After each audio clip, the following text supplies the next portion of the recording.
ako vidno, že je to evidentne piknik raňajky v tráve.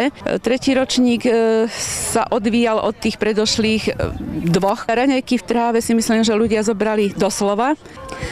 Okrem toho, že sú to raňajky v tráve, tak je to o piknikovaní hlavne a asi do takej istej polohy by som dala aj tú časť kultúrnu.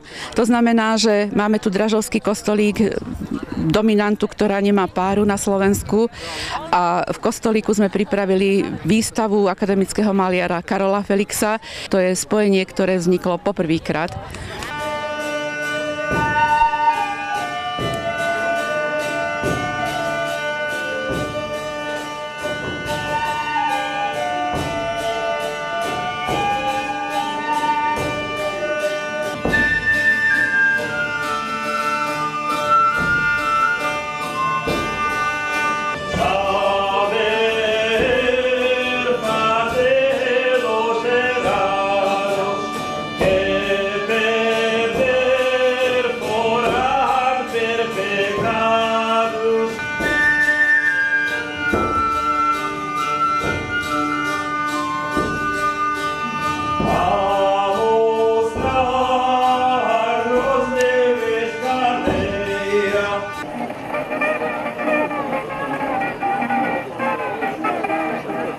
Čurgaliova za Slobodná, ona sa dvakrát vydala.